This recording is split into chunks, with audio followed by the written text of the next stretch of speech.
अब देखिए, भारतवर्ष में भगवान नर नारायण विराजमान रहते हैं और अन्य वर्षों में भी भगवान अपने विभिन्न रूपों में विराजमान रहते हैं। वो 9 वर्ष और भगवान श्री नारायण के 9 रूपों का वर्णन किया गया। आप देश तो बांट ले सकते हो अपना, लेकिन भगवान को आप नहीं बांट सकते हो। बांट भी नहीं सकते हो क्योंकि वो सबके हैं, केवल मानने का फेर है। अंतर ये है कि मानते केवल भारतवर्ष वाले हैं, सभी जगह सर्वत्र भगवान को विराजमान सबको अपना मानते हैं, ये बात निश्चित है। वसुधैव कुटुंबकम का सिद्धांत ऐसे ही नहीं निकला, क्योंकि वसुधैव पूरा कुटुंबकम था इसलिए निकला। और कुछ लोग शायद न भी मानते हों, लेकिन हम मानते हैं कि सातों द्वीप एक ही राजा के अधीन था, एक ही भाइयों की सब संतानें हैं, इसलिए हम मानते हैं। अब भारतवर्ष के वर्णन में आगे जो निवेदन होगा वो सुनिए। भारते अप्यस्मिन् वर्षे सरिशैलाः सन्ति।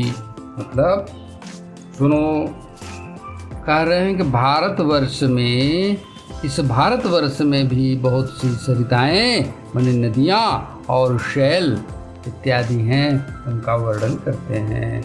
सुनो, तापी चंद्रवसा महानदी कल्याणी ताम्पर्णी अवटोदा अमृत जैसी वाणी कृतमाला वैहायसी कावेरी सुखकारी पयस्विनी शर्करावर्ता हरती विपदा भारी तुंगभद्रा कृष्णा वेण्या भीमरथी लहराए गोदावरी निर्विंध्या पयोष्णी मनु को भाए तापी रेवा सुरसा नर्मदा महिमा गाए सिंधुवंध महानद सबके पाप मिटाए सदाचारिणी वेद स्मृति ऋषकुल्या की धारा त्रिसामा कौशिकी मंदाकिनी रूप तुम्हारा यमुना सरस्वती दृशद्युति सरजू पावन गाती गोमती वेत्रवती सिंधु संग जो मिल जाती लोहित पद्मा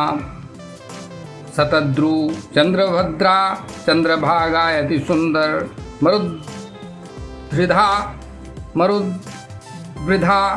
मरुद्वृधा वितस्ता अश्विनी बहती भू पर विपाशा नदी मनोहर जो भी इसमें नहाए भारत की पावन नदियाँ सब मंगल कर जाएं। भारत की पावन माटी में जो भी मानव आता है अपने अपने कर्मों से वह अपना भाग्य बनाता है। सात्विक राजस तामस कर्मों का फल यहाँ मिलता है। देवलोक या नरक द्वार का मार्ग भी यहाँ से खुलता है। हर कोई पाता दिव्यलोक कोई पशुयोनि पाता, कोई पशुयोनि है पाता। पर ज्ञानी जन कर्मों को ईश्वर चरणों में चढ़ाता। पर ज्ञानी तो सब कर्मों को ईश्वर चरणों में है चढ़ाता। विध विधान से कर्म करे जो राग द्वेष को त्यागे, जो राग द्वेष को त्यागे वह मानव भव बंधन तोड़े उसका सौभाग्य जागे। अरे अंतर्यामी आदि अनादि प्रभु वासुदेव कहलाते, सच्चे हृदय से भजे जो उनको वे उनके हो जाते। अहेतुकी और अनन्य भक्ति जब जीवन में आती, मोह माया की कठिन ग्रंथि है पल में कट जाती। अनेक योनि में भटकाव से जब जीव मुक्ति पाता है, तब भाग्य से अपने पावन प्रेमी भक्तों का संग पाता है। अरे संत समागम से ही प्रभु की पावन भक्ति मिलती है।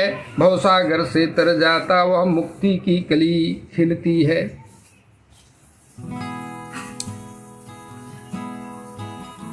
मुक्ति की कली खिलती है। श्लोक संख्या 21 से देखिए।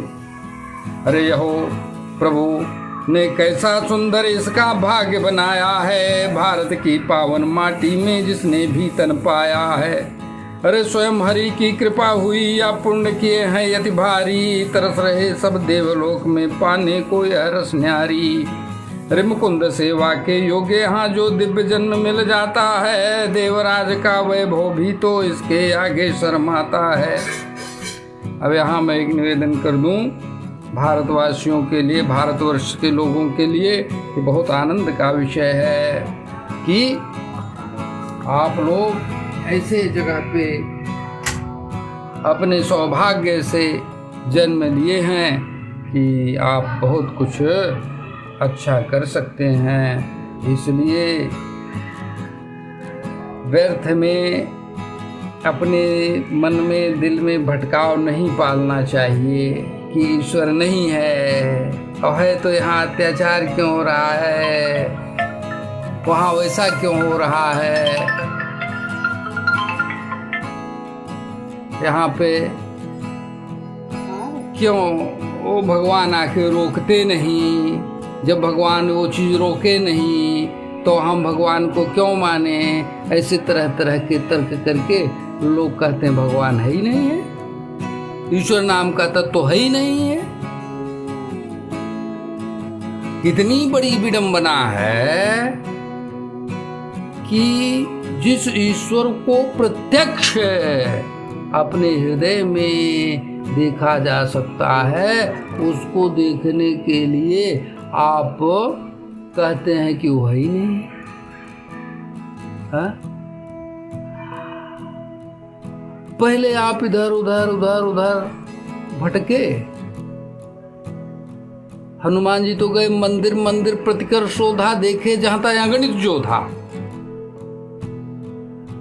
और यहाँ कुछ लोग क्या करते हैं, पहले मंदिर मंदिर प्रतिकर शोधा, देखे जहां तक अगणित जोधा। आप भी जोधा देखोगे, देखोगे कि नहीं देखोगे? आप भी जोधा देखोगे। मंदिर मंदिर प्रतिकर शोधा, देखे जहां तक अगणित जोधा। तो उसके बाद हनुमान जी कहाँ गए? गए दशानन मंदिर माही, अति विचित्र कही जात सुनाही। और उसके बाद आप किसी जगह गए, कोनो मंदिर में गए, आप वहाँ नहीं देखे और दो चार बात किसी बाहरी किसी से ऐसे सुन लिए, और इसके बाद आप कहें भगवान है ये नहीं, वो महात्मा ने कहा था ये हुआ नहीं, वो महात्मा ने कहा था हुआ नहीं, ये सब झूठ है? तो जब वहां जाएंगे आप, देखे जहां तहां गणित जो था, गए दशानन मंदिर माही, अति विचित्र कही जात सुनाई। तो जब आप जाएंगे आपको मंदिर का कुछ आभास भी कायदे का होगा आध्यात्मिक, तब आपको लगेगा अति विचित्र कही जात सुनाई। तब फिर वहां आप क्या देखेंगे? शयन किए देखा कपिते ही मंदिर मौन देख बैदे ही। हाँ, तो आप वहां शयन करते हुए बड़े बड़े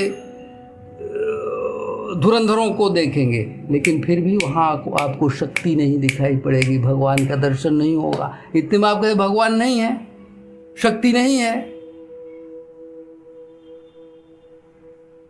देवी देवता नहीं है, और उसके बाद आप उसका प्रचार कर दो कि वो नहीं है, तो भैया हो आप तो सबको भ्रष्ट बर्बाद कर रहे हो। इससे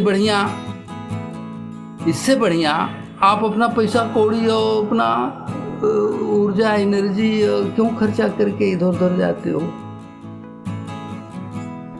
अगर आपको यही विषय है कि नहीं, आगे चल के कहना नहीं है भगवान देवी देवता नहीं, तो आप क्यों इतना खर्चा करके वो सब एक जगह दूसरे जगह जाते हो?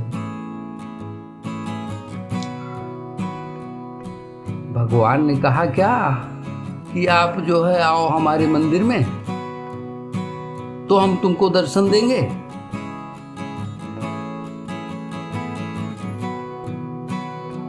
भगवान ने तो ये कहा कि आपको मैं दर्शन दूंगा, आपके हृदय में दर्शन दूंगा।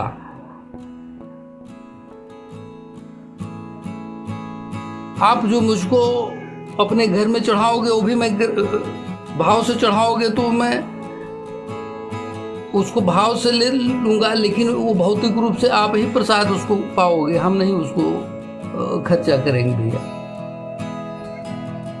फिर भी आप कहते हो कि भगवान नहीं, ईश्वर नहीं, ब्रह्म नहीं है।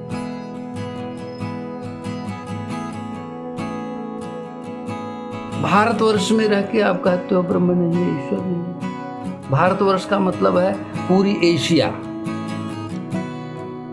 पूरे एशिया में कोई भी कहीं से सुन रहा हो तो वो समझ ले कि वो भारतवर्ष में ही है, क्योंकि भारत नाम के देश से वर्ष तो हट गया है ना,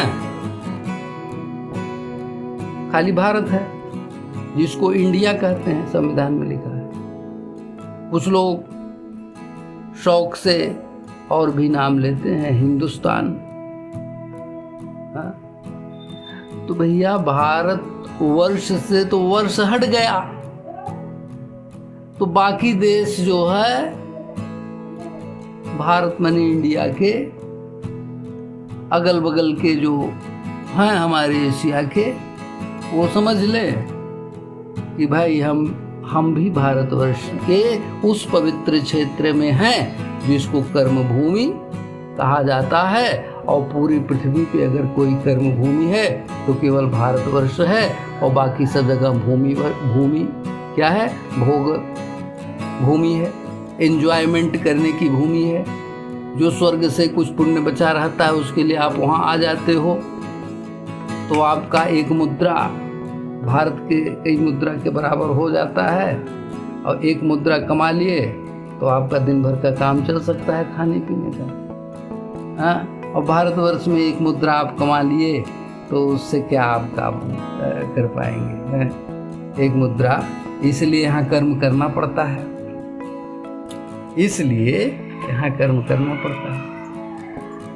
हाँ, अब यहाँ कर्म अगर आप अच्छा कर लिए तो आप यहाँ से ब्रह्म का दर्शन साक्षात कर सकते हैं।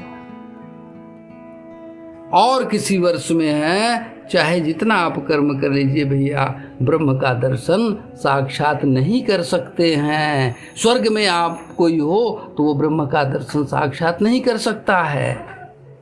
यहाँ केवल भारतवर्ष भूमि है, मतलब एशिया, यूरेशिया नहीं, मैं एशिया केवल कह रहा हूं।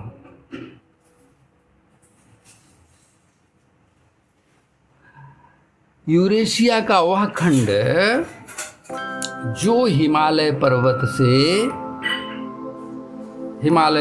को लेकर के और हिमालय पर्वत से दक्षिण दिशा में फैला हुआ ये विशाल भूखंड है, इस क्षेत्र को भारतवर्ष कहा जाता है।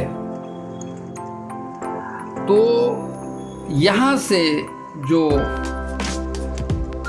एशिया का क्षेत्र है, इतना दक्षिण एशिया का, जिसको भारतवर्ष कहा जाता है, यह केवल यह देश के निवासी, इन देशों के निवासी, मतलब अभी तो छोटे छोटे और देश हो गए हैं, मैं नाम नहीं लूंगा, भारतवर्ष पर्याप्त है कहना, वहाँ के लोग भी भगवान के ऊपर विश्वास करके भगवान को साक्षात कर सकते हैं डायरेक्ट।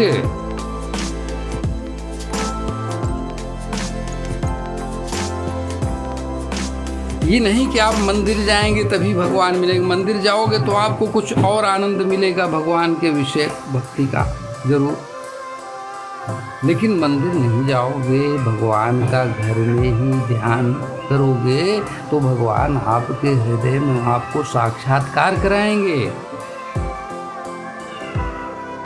ये भगवान की सुविधा प्राप्त है भारतवर्ष में, इसीलिए भारतवर्ष में ऐसे ऐसे महात्मा हुए हैं जिन्होंने ब्रह्म को भी साक्षात्कार किया और जिन्होंने भगवान श्री राम, श्री कृष्ण, श्री विठ्ठल, श्री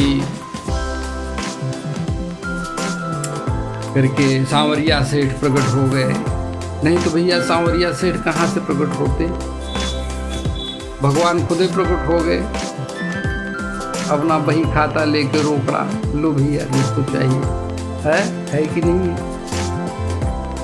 अब कुछ लोग एक तरह कहते हैं अरे भगवान जो है केवल भारतवर्ष में ही क्यों प्रकट होते हैं। अरे भाई कितनी विचित्र विडंबना है। केवल भारतवर्ष ही कर्म भूमि है। अच्छा कर्म करने से भगवान यहाँ दर्शन देते हैं, और मंदिर जाते हो तो वहाँ से आपको, वहाँ भी भगवान निवास करते हैं, वहाँ आपको दर्शन दे सकते हैं। मंदिर नहीं जाते हो, मन में भावना करते हो तो घर में दर्शन दे सकते हैं। घर में और मंदिर दोनों में नहीं रहते हो, वन में रहते हो तो वहाँ भी भगवान दर्शन दे सकते हैं। कर्म आप अच्छा करो। तो कहने का मतलब है इसलिए कर्म भूमि कहा जाता है। वो कर्म भूमि नहीं कि आप जो है मजदूरी करो तो आपको उसको पारिश्रमिक मिले रुपया में या डॉलर में या अन्य मुद्रा जो जिस देश की हो, वही खाली कर्म नहीं है। यह कर्म है। कर्म वो है जिससे आपको स्वर्ग लोक, अगर आप चाहें माने एंजॉयमेंट का फुल पूरा,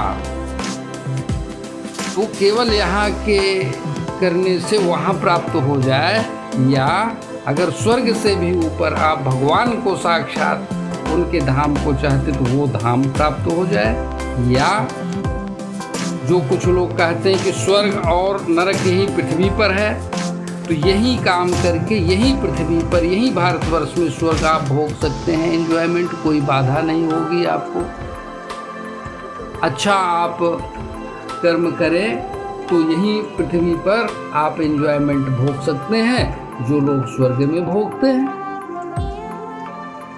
ये सारी सुविधा यहाँ भारतवर्ष में मौजूद है आध्यात्मिक रूप से। इसलिए भारतवर्ष में भगवान अवतार लेते हैं, क्योंकि ये कर्म भूमि है, ये भोग भूमि नहीं है, ये कर्म भूमि है। आगे निवेदन करते हैं।